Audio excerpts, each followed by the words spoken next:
নেককার বন্ধুদের সঙ্গে থাকতে হবে, কারণ মানুষ তার সঙ্গ দ্বারাই অনেকটা গড়ে ওঠে।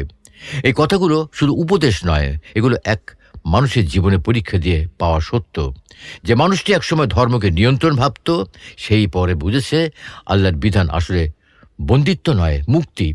যে মানুষটি একসময় ফজরের নামাজ ফাঁকি দিয়ে আবার বিছানায় ফিরে যেত, সেই পরে নামাজকে জীবনের শপথ বানিয়েছে। যে মানুষটি একসময় হারাম সম্পর্কে জড়িয়েছিল, সেই পরে মানুষকে হালাল ও পবিত্রতার পথে ডাকছে।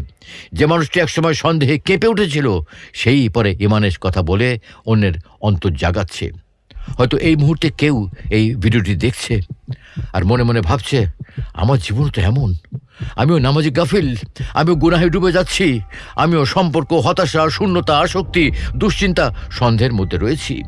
আমার জন্য কি আর ফেরার পথ আছে? যদি তোমার মনে এমন প্রশ্ন থাকে, তাহলে এই গল্প তোমার জন্য, কারণ আল্লাহর দিকে ফেরার জন্য